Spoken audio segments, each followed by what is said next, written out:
know that Carl Jung was a student of Sigmund Freud.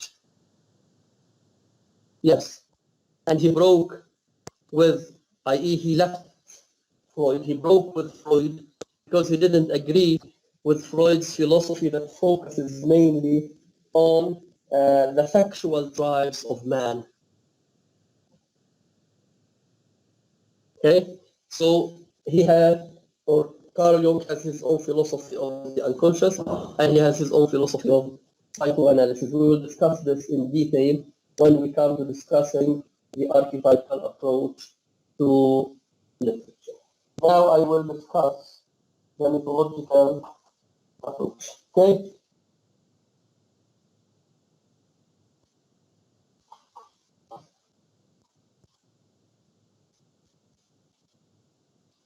Okay, so what I will introduce now will be applied to Oedipus the King as an approach to analyzing it. So you may take notes if you want. And if you want to ask questions, feel free to ask. Okay? Now, myth.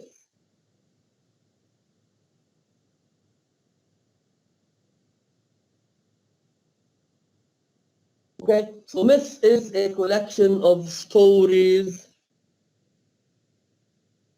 that demonstrate the inner meaning of the universe and of human life. Write it down, I will explain.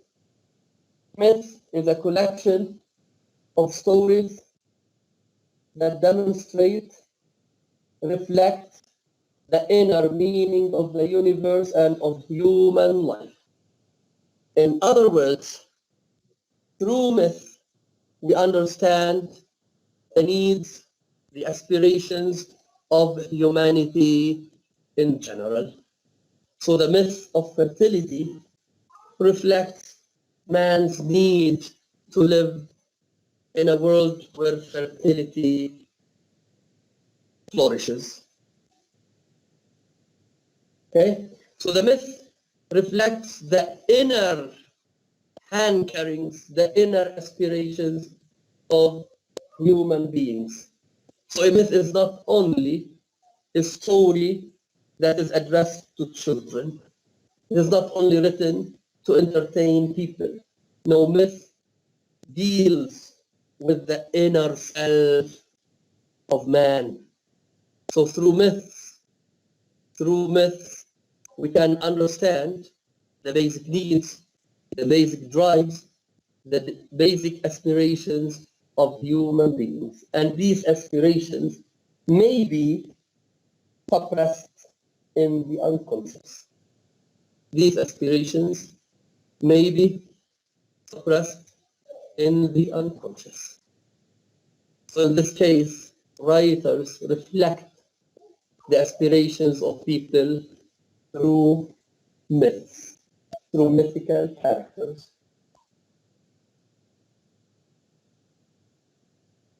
So in this case, a myth is collective and communal by nature. What does it mean?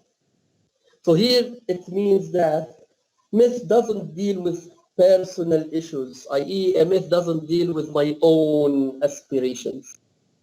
No, myth is collective in the sense that it deals with the aspirations of all human beings.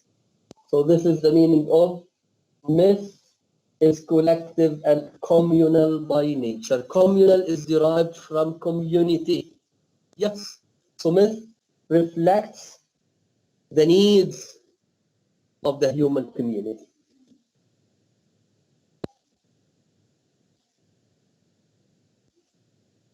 Okay, so in this case, the myth reflects the psychological and the spiritual activities of a group of human beings. In this sense, a myth reflects the psychological and the spiritual activities of a tribe or of a nation. Okay, let me give you an example. Since you are taking Shakespeare with me, Now, Shakespeare in his tragedies, Hamlet, Othello, Lear, Macbeth, deals with the topic of the king. Okay? And in his plays, Shakespeare approves of the king who takes care of the nation. He approves of the king who is the source of life for his nation. So that's why in Lear, Macbeth, Othello, the evil kings are destroyed. Macbeth is an evil king. He bases his kingdom, his rule, on killing people. Claudius is evil. He killed the king to become a king. King Lear wants to live in a good kingdom, in a kingdom which is controlled by Christian values. So he passes the throne on to his two evil daughters. So they reduce him to the level of an animal. King Lear becomes an animal under the reign R-E-I-G-N. So King Lear becomes an animal under the King Lear's noble cause is to live in a kingdom ruled by Christian values such as love, pity, sympathy, care, attention, and what have you. His two daughters lack all of these values. So that's why at the end they are destroyed and they are replaced by Edgar, who embodies the noble values of King Lear. So through these three plays of Shakespeare, Shakespeare shows the needs of the English people of the Elizabethan age. And in fact, he wants to send a message to Queen Elizabeth saying that you are this monarch who provides us with these needs. Yes, Queen Elizabeth, according to critics, unified the English nation. And the English people looked on her as their own king because Queen Elizabeth consolidated the English as a nation. The English under the reign of Queen Elizabeth. So that's why they supported her as a queen, regardless of her religious sect. So in this case, a myth reflects the collective and the communal needs of a nation. Okay? So myth couldn't be personal. Is it clear? Now, when we study myth, we may come across certain symbols and images. Are you listening, dear students? Yes, doctor, yes. Yes, sir. So when we read a certain work from a mythological point of view, we may come across certain images and symbols. You may write them down. I will give you the most important ones. For example, we have water. Water is a symbol of birth, death, resurrection. You write death, birth, death, resurrection. It is also a symbol of purification.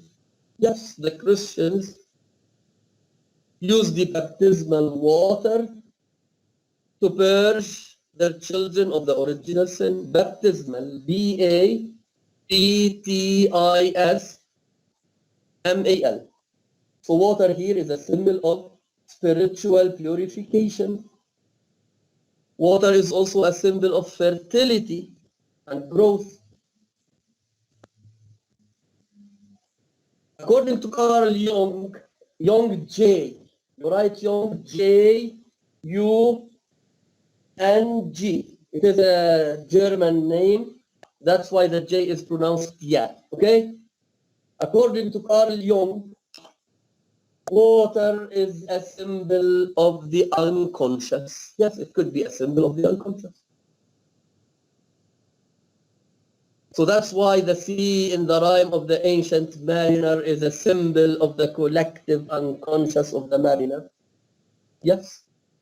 So that when the mariner is a sinner, he sees the ugly creatures of the sea. So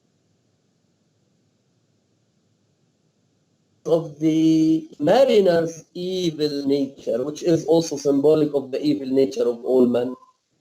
And when he repents his sin, he sees the beautiful creatures of the sea. So the beautiful creatures of the sea are symbolic of the good side of the mariner's life. Okay? And in this case, this is also symbolic of the goods of human nature in general. So that's why water is also symbolic of the unconscious. Also, the sea is a symbol of life. It is a symbol of infinity, the limitless, the boundless. It could be a symbol of death and a symbol of rebirth, and it is also a symbol of the unconscious. So the sea is a symbol of life, a symbol of the limitless, a symbol of death, a symbol of rebirth, a symbol of the unconscious. The river is also a symbol of death and rebirth, i.e. the baptism. It is also a symbol of eternity.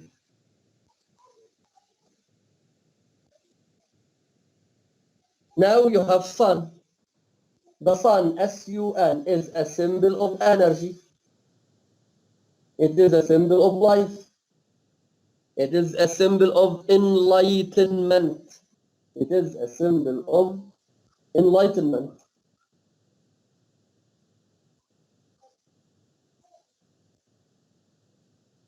It is also a symbol of the passage of time.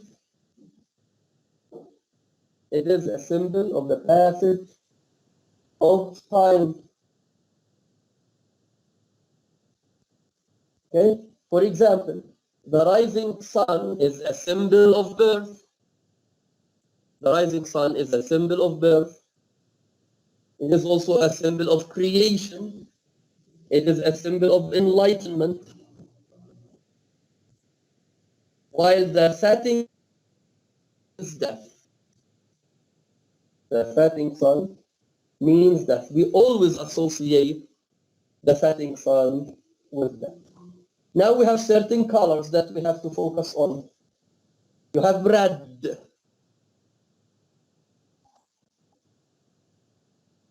Red is a symbol of blood. It is a symbol of sacrifice, yes. Jesus Christ's blood was shed on the cross. So this means that Jesus Christ has been sacrificed for the sake of humanity. He is the sacrificial lamb. Yes, he is the lamb, L-A-M-B, L-A-M-B. Jesus Christ is the sacrificial lamb that has been sacrificed to purge humanity of the original sin. So that's why the color red is associated with blood, with sacrifice. It is also associated with passion.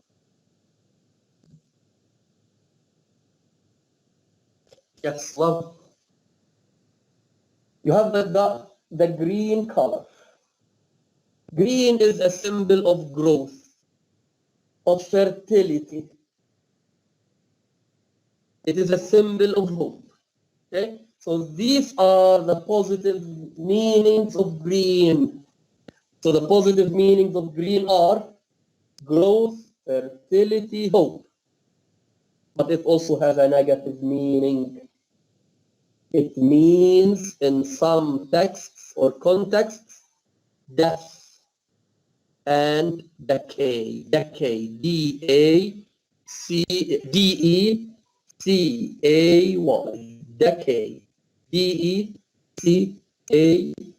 So in a negative context, green means death and decay.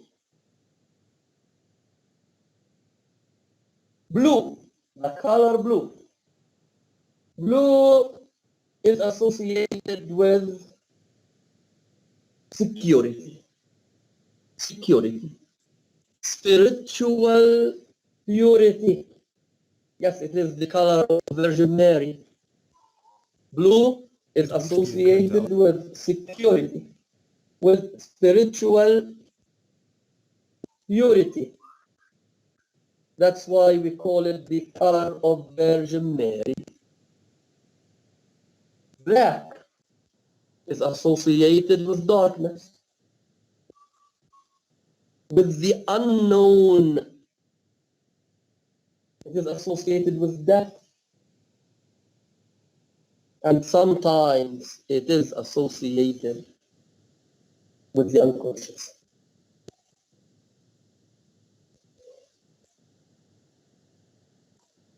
White, the color white.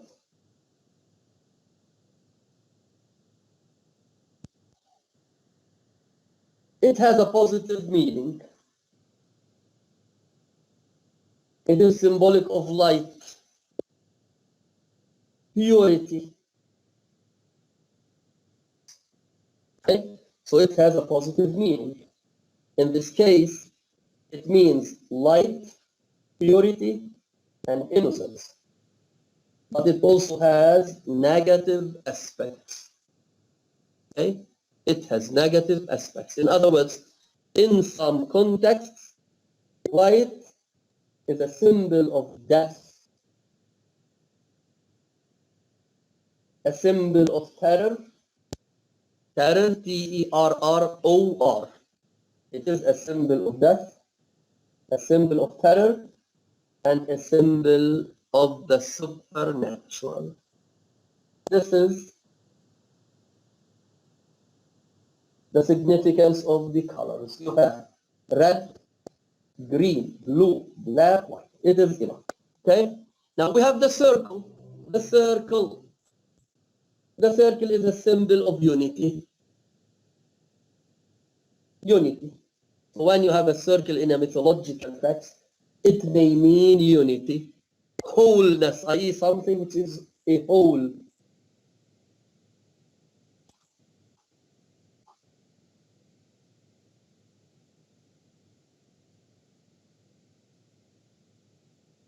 You have also the egg.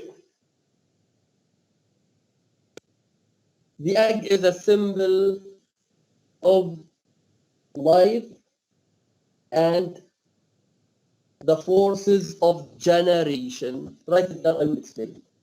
The egg is a symbol of life and the forces of generation. Okay? So here the egg represents coming to life. Okay? Coming to life after death. So the egg is an object. Okay?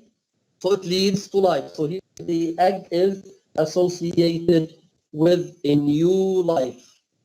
It is associated with a new life. It is associated with rebirth.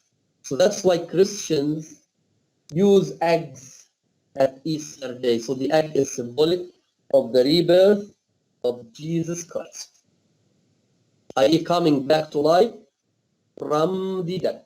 This is the significance of the egg. Coming back to life from the dead. Jesus Christ came back to life from the dead. So that's why the egg has a great significance for the Christians. Is it clear? Yes. Okay. Yes, doctor. Okay. Then we have some numbers. Number three. Number three stands for the Holy Trinity. Holy, you have to capitalize H and T. Holy, H-O-L-Y, Trinity, T-R-I-N-I-T-Y. The Holy Trinity, i.e. the Father, the Son, and the Holy Spirit. This is the Holy Trinity. The Father, the Son, and the Holy Spirit. So the number three is symbolic of the Holy Trinity, i.e. it is symbolic of unity, spiritual unity. And it is also symbolic of the male principle, i.e. it is symbolic of man.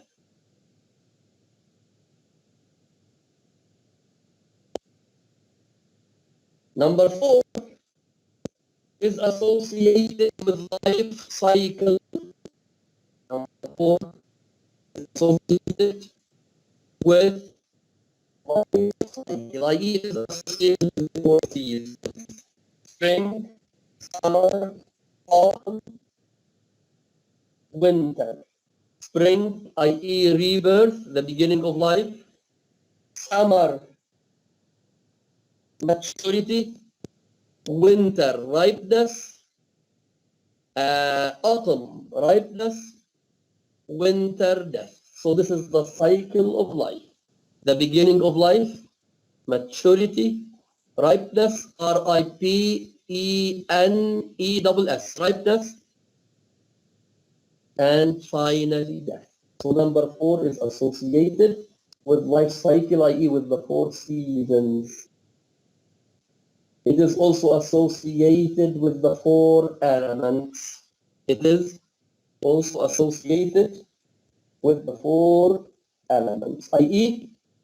with earth, air, fire, water. These are the 4 elements.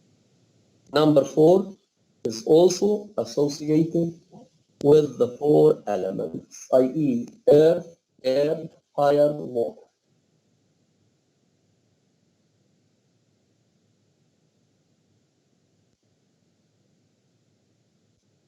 Number 5.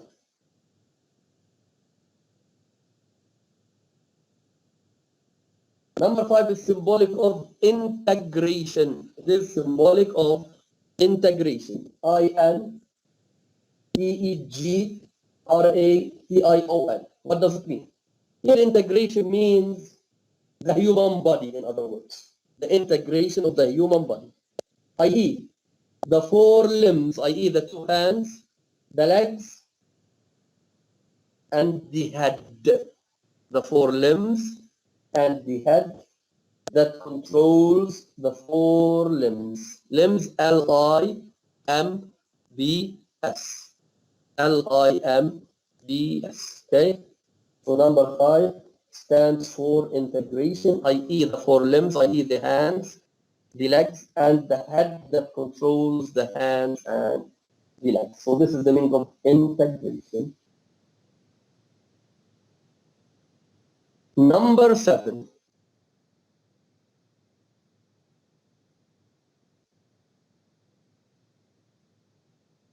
Number 7 is a symbol of perfection.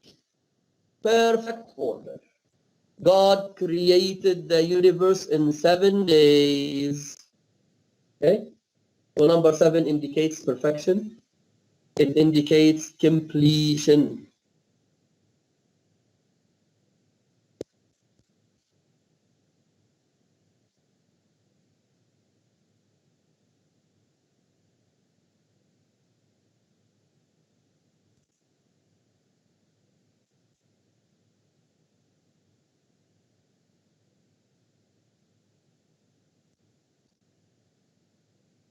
Okay?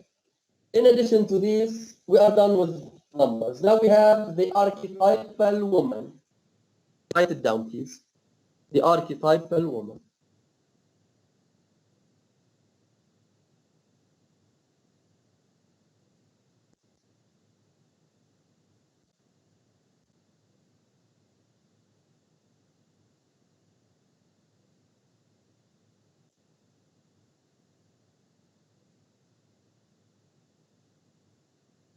Okay? The archetypal woman.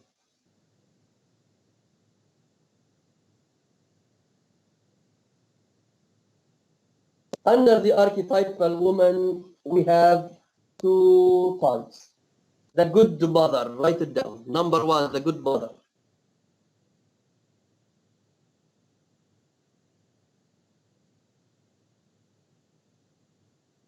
The good mother here is called the earth mother. The earth. The good mother is called the earth mother.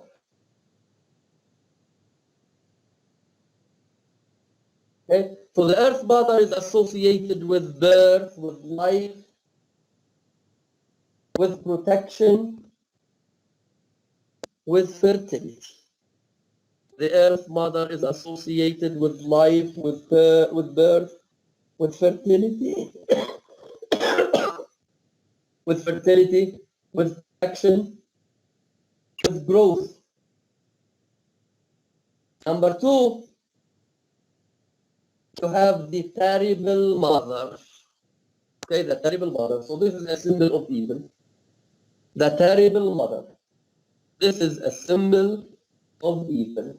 So in this case, the terrible mother is presented as the witch. Yes, the witch is a source of evil.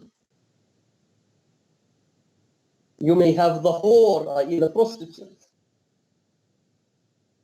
You have the femme fatale. Femme fatale, I will spell it for you. F-E-M-M-E. This is femme. Fatale, F-A-T-A-L-E. So the terrible mother is an evil person. She is presented as the witch, the whore, or the femme fatale. Now the witch, you are familiar with the witches that we have in Macbeth. So the witches in Macbeth are a source of evil.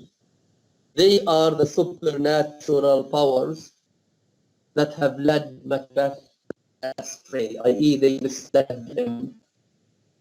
They told him that he would be the king of Scotland, and based on their prophecy, Macbeth has committed many crimes in order to become the king. So in this case, the witches are a source of evil. Now the whore, the prostitute, yes, a whore or a prostitute aims at seducing men. So in this case, they are a source of evil. The femme fatale, I want to comment on the femme fatale. The femme fatale is a French term. It means a fatal woman. And a fatal woman is an evil woman in romance. Okay? So in a romance, we have two types of woman. We have the good woman. In a romance, we have two types of woman. The good woman and the femme fatale. The good woman helps the knight, the hero, to achieve his goal. Okay? So in the romance, the good woman helps him achieve his goal. Now the femme fatale is an evil woman, and she tries to prevent him from achieving his goal. So she tries to seduce him. Tries to seduce him. And if she succeeds at seducing him, he will not be able to achieve his goal. So that's why the femme fatale is an evil woman. So she is associated with the terrible mother. We have a third type of woman, if you want. I said one, two, add the third one, because we will refer to it when we discuss Othello in the Shakespeare course. The third type of archetypal woman is the soul mate. Soul mate, S-O-U-L, mate, M-A-T-E. The soul mate is a good figure, is a good woman.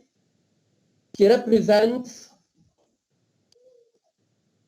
the inspirations and the spiritual fulfillment of a certain hero. The soulmate represents the inspirations and spiritual fulfillment of a certain hero. In Othello, Desdemona is the soulmate of Othello. She represents all the values that he appreciates.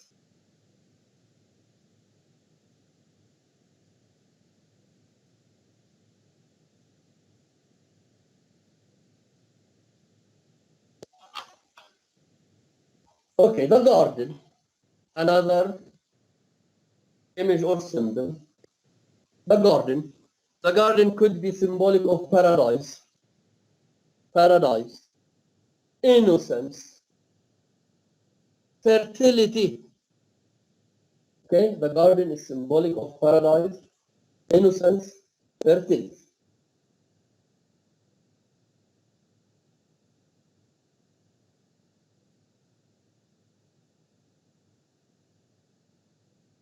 Tree is symbolic of life.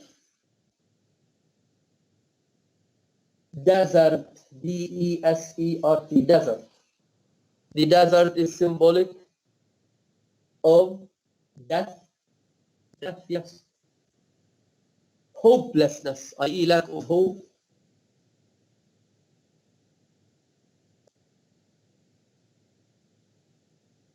The mountain represents inspiration. Mountain represents inspiration and spiritual elevation. Elevation, E-L-E-V-A-T-I-O-N.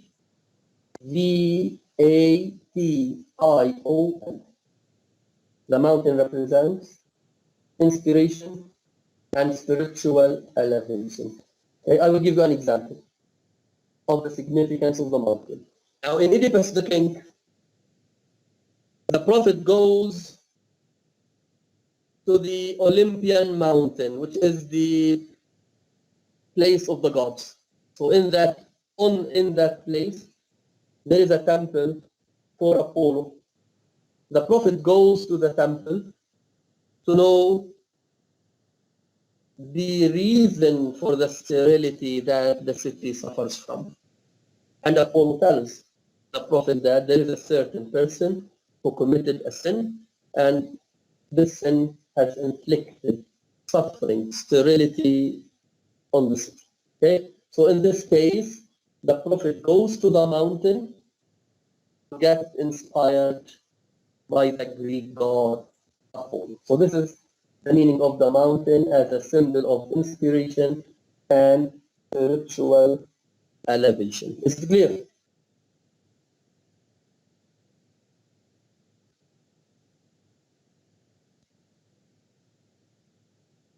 Are you listening? Yes, doctor. Okay. Is it clear? Yes, it is clear. Okay. So these Yes. are the certain symbols and images that we may have when we read a certain work of literature from a mythological point of view. We have also archetypal motifs or patterns. Motifs, M-O-T-I-F-S.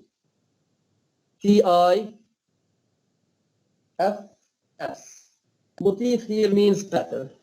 Patterns, P-A-T-T-E-R-N-S.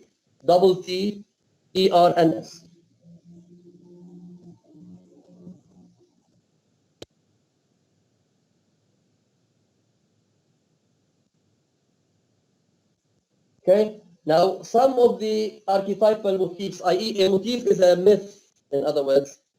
A motif is a myth that recurs, i.e., that occurs in more than one work of literature. That's why we call it a motif. Okay?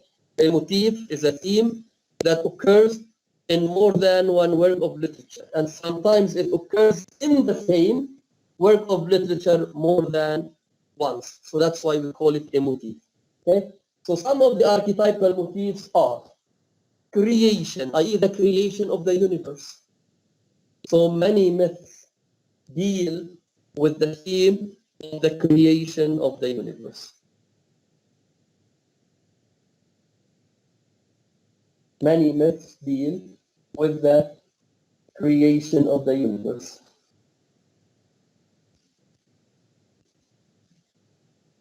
Okay? Other archetypal motifs or themes deal with immortality, and I refer to Keats in this case. Okay? The motif of immortality. So many writers deal with the issue of death and immortality.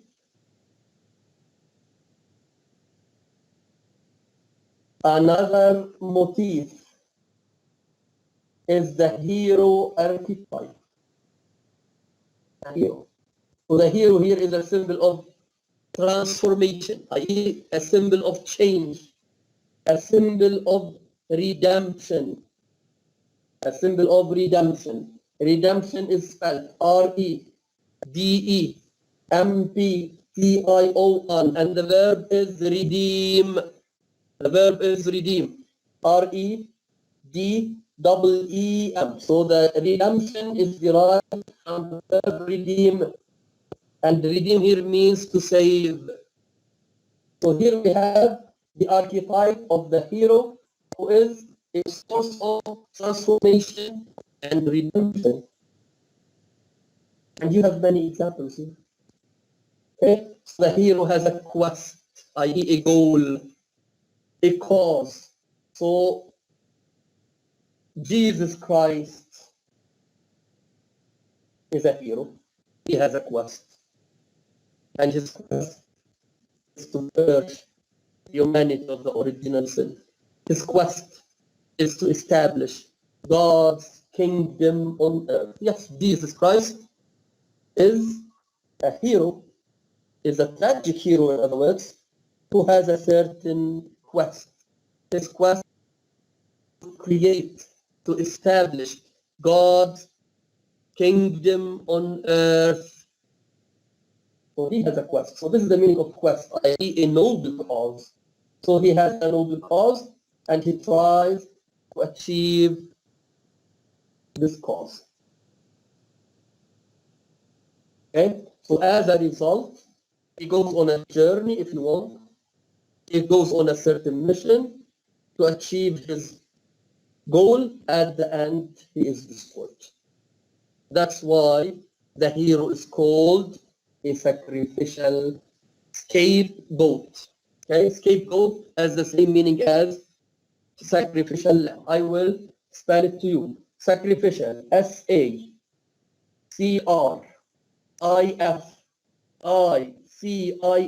sacrificial. Scapegoat, one word. S-C-A-P-E-G-O-T.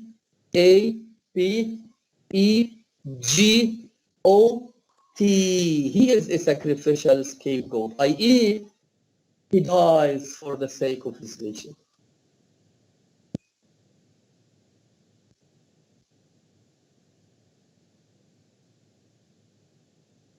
Okay, so the hero, the sacrificial scapegoat, atones, i.e. atones for the sins of his nation. Atone is spelled A-T-O-N-E. Okay, so the hero, the sacrificial scapegoat, he dies in order to atone for the sins of his nation. Okay? So Hamlet dies to atone for the sins of his uncle and his mother. Othello and Desdemona die at the end of the play to atone for the sins of the European people, i.e. the European people who look down on African or on Eastern people. So the sacrificial scapegoat must die at the end.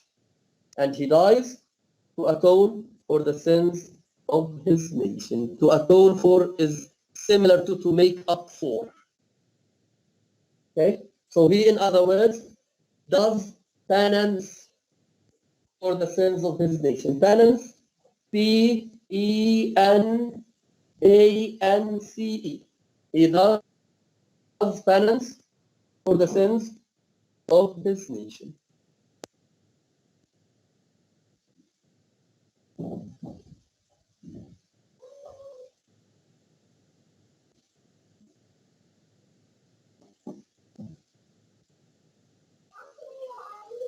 Okay, it's clear. So these are the archetypal motifs that we have in myth. Now, the beginning of myth criticism. How did myth criticism come into being? Now, myth criticism started at the beginning of the 20th century. And the most important figure who studied myths and their significance is Sir James Fraser. And the first critic who studied the significance of myths is Sir James Fraser. I will spell the name. Sir S-I-R, James J-A-M-E-S, Fraser F-R-A-Z-E-R, Fraser F-R-A-Z-E-R. Sir James Fraser wrote a book entitled The Golden Bough. The Golden Bough. Bough, B-O-U-G-H. The Golden Bough. Okay? So in this book, Fraser deals with different kinds of fertility myths. And he deals with the issue of the king who is associated with the life of his nation. So one of the central themes that Fraser deals with is the archetype, i.e. the theme, the motif of crucifixion and resurrection. One of the main themes that Fraser deals with is the archetype of crucifixion and resurrection. Crucifixion, C-R-U-C-I-F-I-X-I-O-N. Resurrection, R-E-S-U-R-R-E-C-T-I-O-N. Okay? So this is one of the main themes that he deals with. And specifically, he deals with the myth that describes the killing of the divine king. The divine king. Why does he use the term divine king? Now, according to some ancient peoples, the king was considered a god or a semigod. According to some ancient peoples, the king was considered a god or a semigod. So that's why Fraser deals with the killing of the divine king. So according to him, the life cycle in nature and in human existence is associated with the health of the king. Okay? In other words, the life of nature, the life of people is associated with the health of the king. So if the king is healthy, if the king is vigorous, the nation will be healthy and strong, and nature will be fertile. If the king is sick or maimed, the nation as well as nature will suffer. Maimed, M-A-I-M-E. So if the king is maimed or sick, the whole nation as well as nature will suffer. So according to Fraser, in some civilizations, the sick king was killed. He should be replaced by a healthier king. So the sick king is killed and replaced by another king.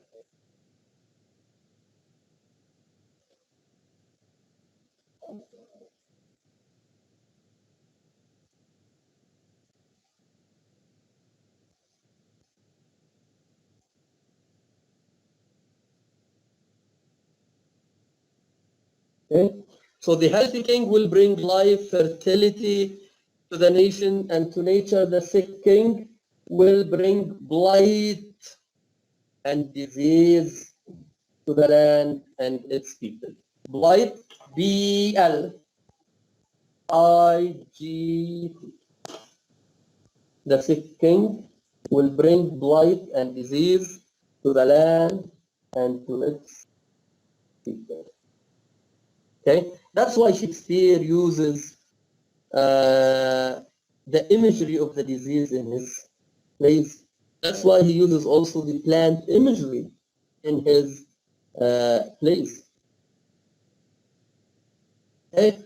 So when there is a sick king, nature and people suffer.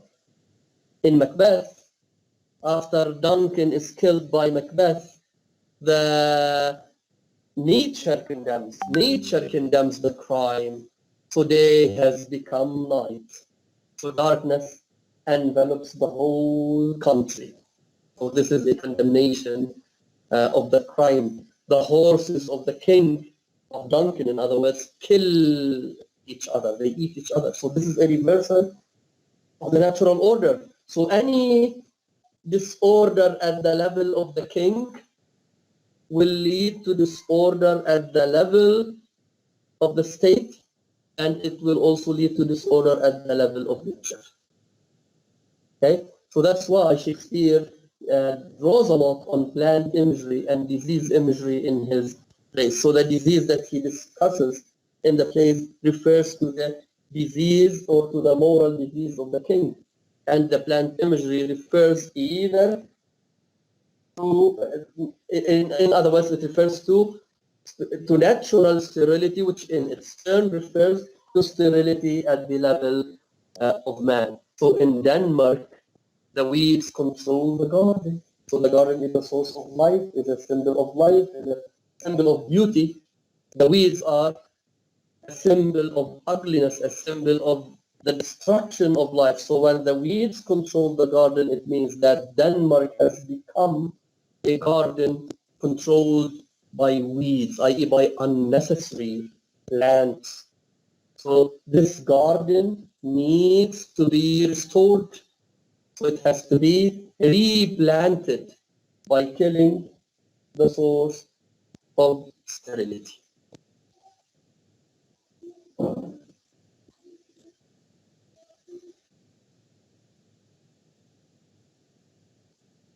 Is it clear? Are you following?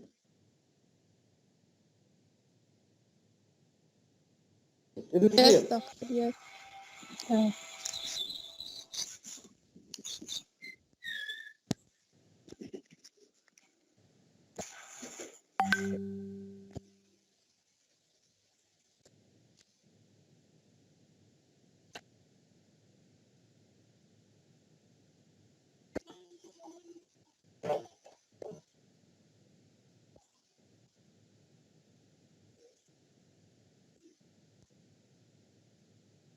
Okay, so in this case, Hamlet is the sacrificial hero. He is the sacrificial scapegoat of the Danish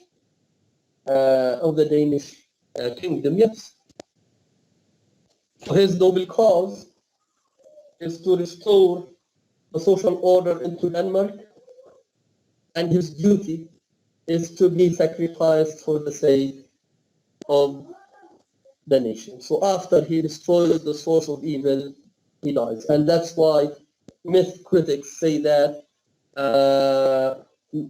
tragedy originated from myth. And in fact, the plays of Aeschylus and the plays of Sophocles were written to be performed during the celebration of the season of fertility and rebirth. In other words, the plays of Sophocles that deal with fertility and rebirth were celebrated during the months of celebrating the time of fertility, which is represented by Dionysius. Let me dictate the name to you, Dionysius. Dionysus. So Dionysius is the Greek god of fertility. So at the festivals of Dionysius, the ancient Greeks used to perform the plays of Sophocles that deal with the theme of death, of birth, death, and resurrection. And in particular, the Greeks used to perform the play of Oedipus the King. Oedipus the King was written by Sophocles to be performed at the festivals of Dionysius, festivals, F-S-T-I-V-A-L-S, the festival.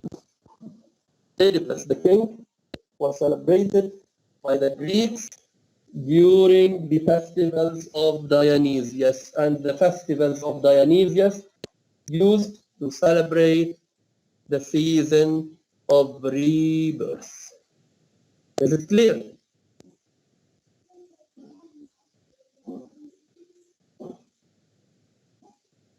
Yes, doctor. Okay, so this is the mythological approach that I will apply to Oedipus the king.